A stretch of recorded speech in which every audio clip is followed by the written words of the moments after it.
Mummy, मैंने तुमसे 1000 बार कहा है कि आरव के सामने अपनी गंवार भाषा मत बोला करो। कल उसका इंटरनेशनल स्कूल में इंटरव्यू है। अगर उसने वहां जाकर काई है, काई हाल है या जय श्री कृष्ण, जय श्री राम बोल दिया तो मेरी नाक कट जाएगी। तुम्हें पता है वहां डोनेशन देकर भी एडमिशन नहीं मिलता है, सिर्फ स्टेटस और क्लास देखी जाती है वहां पर। पवन ने अपनी माँ गुणमाला देवी पर झुंझलाते हुए कहा। गुणमाला देवी जो गांव से आई थी और शुद्ध देसी बोली बोलती थी, बेटे की डांट सुनकर चुप हो गई। उन्होंने अपनी पोटली में से जो लड्डू निकाले थे उन्हें वापस अंदर रख दिए। उनका मन था कि पोते को अपने हाथ से बने लड्डू खिलाएं और ढेर सारा आशीर्वाद दें, लेकिन बेटे के स्टेटस के आगे उनकी ममता सहम गई। पवन और उनकी पत्नी रिया अपने 5 साल के बेटे आरव को पिछले 1 महीने से तोते की तरह रटा रही थी। से हेलो, से good morning, my name is Aarav. घर का माहौल ऐसा था जैसे कोई मिलिट्री ट्रेनिंग चल रही हो। गुणमाला देवी को सख्त हिदायत थी कि जब तक आरव का इंटरव्यू ना हो जाए वो उससे दूर ही रहें, ताकि उनकी देहाती भाषा का असर बच्चे की क्लास पर न पड़े। अगले दिन सुबह पवन, रिया और आरव स्कूल पहुंचे। शहर का सबसे प्रतिष्ठित स्कूल, जहां अमीरों की लंबी कतारें लगी थीं। हर कोई इंग्लिश में बात कर रहा था। पवन और रिया नर्वस थे। तभी उनका नंबर आया। प्रिंसिपल का केबिन बहुत बड़ा था। मिस्टर डिसूजा जो स्कूल के प्रिंसिपल थे, एक सख्त मिजाज के व्यक्ति माने जाते थे।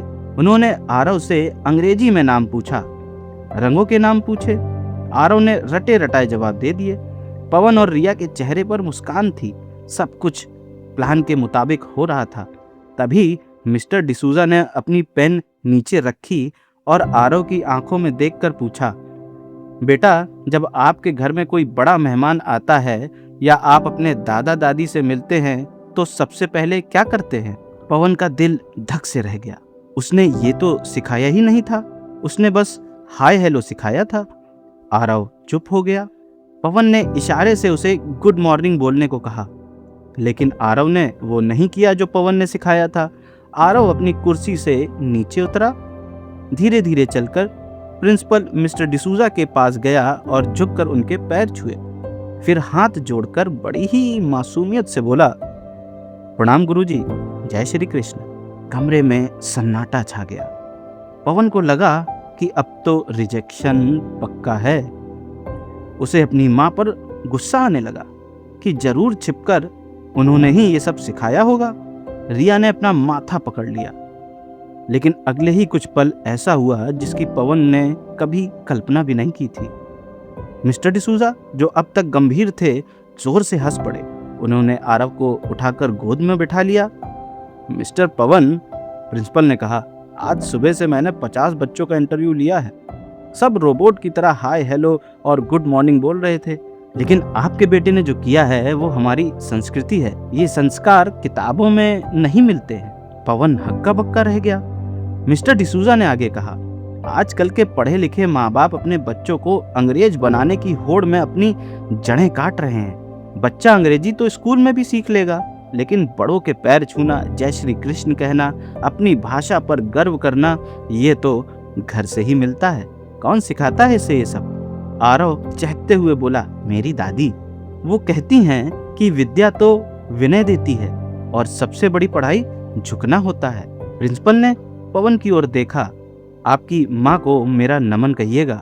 उनका पोता आज सिर्फ इसलिए सेलेक्ट हुआ है क्योंकि उसके पास एक अलग पहचान है। भाषा संवाद का जरिया है, शर्म का विषय नहीं। घर लौटते वक्त गाड़ी में सन्नाटा था। पवन को अपने कहे शब्द याद आ रहे थे। गंवारी भाषा, नाक कट जाएगी। आज उसी गंवारी संस्कार ने उसे सबसे बड़े स्कूल में सम्मान दिलाया था। घर पहुंचते ही पवन सीधा अपनी माँ के पास गया। गुणमाला देवी आंगन में तुलसी के पास बैठी थी। पवन ने बिना कुछ बोले अपनी माँ के चरणों में सर रख दिया। अरे अरे, क्या हुआ लल्ला? इंटरव्यू खराब हो गया क्या? मैंने तो पहले ही कहा था मेरी परछाई मत पड़ने देना उस पर, गुणमाला देवी ने घबराते हुए कहा। नहीं माँ, पवन की आंखों में पश्चाताप के आंसू थे। इंटरव्यू बहुत अच्छा हुआ है और वो सिर्फ तुम्हारी वजह से।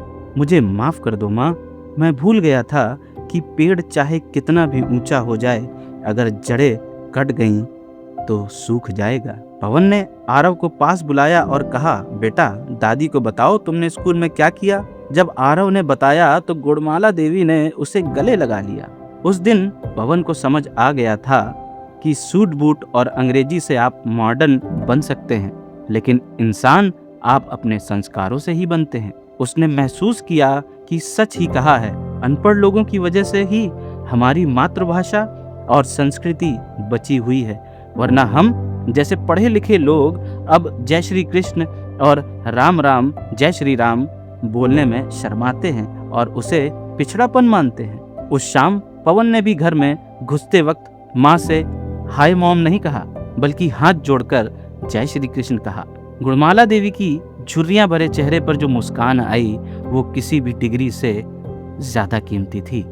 तो दोस्तों, आधुनिक बनना गलत नहीं है, लेकिन अपनी जड़ों, अपनी भाषा और अपने बुजुर्गों को भूल जाना सबसे बड़ी नासमझी है। अंग्रेजी एक भाषा है, हुनर है, लेकिन हमारी मातृभाषा और हमारे संस्कार पहचान है।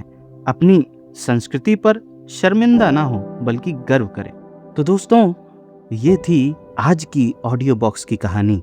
आशा करते हैं आपको पसंद आई होगी। ये कहानी आपको कैसी लगी हमें कमेंट के माध्यम से आप बता सकते हैं।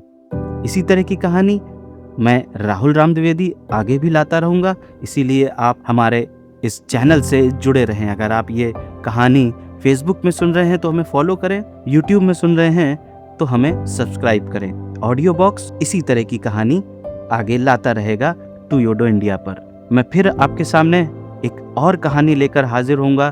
तब तक आप अपना बहुत ख्याल रखिए। जय हिंद, जय भारत, जय श्री कृष्ण, जय श्री राम, नमस्ते।